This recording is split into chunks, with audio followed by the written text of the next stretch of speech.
Today guys, padulong mi sa gihulungan ang kanlaon kinami deliver nga mga intervention sa atong sa agrikultura and sa ni matag person kay alas 4:30 pa nag-prepare para alas 5:30 makalarga. And guys, padulong na mi guys and makita nyo guys, nice kayo ang weather kay wala ga ulan and sayo pa kayo mingo pa kay andalan. Kung inyo makita guys nga maaliwalas pagud guys kay ang nice sunrise makita ninyo and ang dalan perting ka smooth ra kay guys ang dalan guys. And ang kauban ni guys si Sir Edsel o si Ma'am Rachel, sila akong partner today kay busy ako mga kauban tog Cebu to ako diri sa Dumaguete kaya sila activity.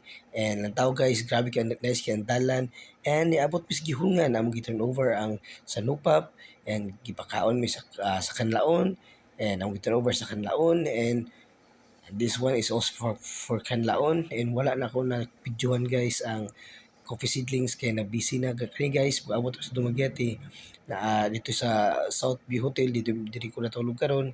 And before after ko ni kaon ni ato ko sa front desk dito ko sa Yawi and nakita ko aning isda na pertain sa daa ang tao guys, nice kay guys. So sino kakita ni but karon ni nagko na sila guys, so nice kayo kay na sila asa tawag ni horn fish with tawag aning isdaan ni but kaya makita guys color pink and nice kayo. And guys, the good thing guys is diri ko gipatulog sa akong supervisor. So usa sa rewarding guys kay gikan sa travel na puting layo kay last part sa Digos Oriental. But guys, ang katulgan ako tonight is hotel guys. So libre din siya guys kay activity. So may space. So ako na gud siya ma-accommodate ra ka ba.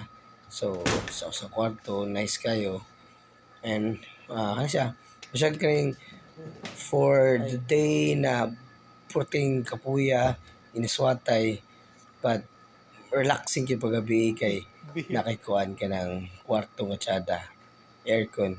And by the way guys, dili ako ang readers na so kayong readers na natulog diri but pag I think dilakaw na sila ginanina, so, ako na lang yung nabilin kaya tomorrow pa man ang ilang activity. So haggard kayong person gagigan pa na siyang travel pakanlaon.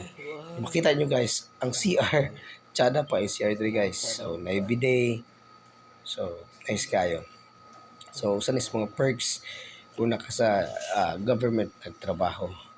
So malibre kag kaon, malibre kag tulog sa hotel and palagsa lang ito ni worth it bitaw ang kakapoy sa field kung mao na imuhang kuan. And after that guys, nanawag ko sa akong papa kay gimingaw ko nila. So bitaw na ko tuyo nila kay nihatag ko kuan kanang pangbayad sa eskwelahan. So mangod and si papa og istorya pangumusta ko kung kumusta na sila. And so far they are all good and happy.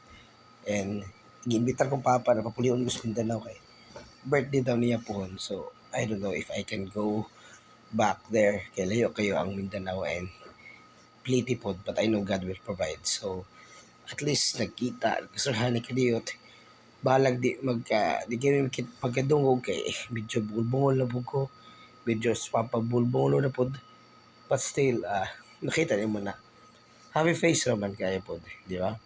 So I spend time with family sometimes kung kuan. So na this Mother Nancy, so isahay pod kadiyot busy puros. So guys, so that would be my whole day activity. So good night guys, kay katulog ko na kay ang person guys kay ugma kuan siya po ugma nang trabaho pa. Good night.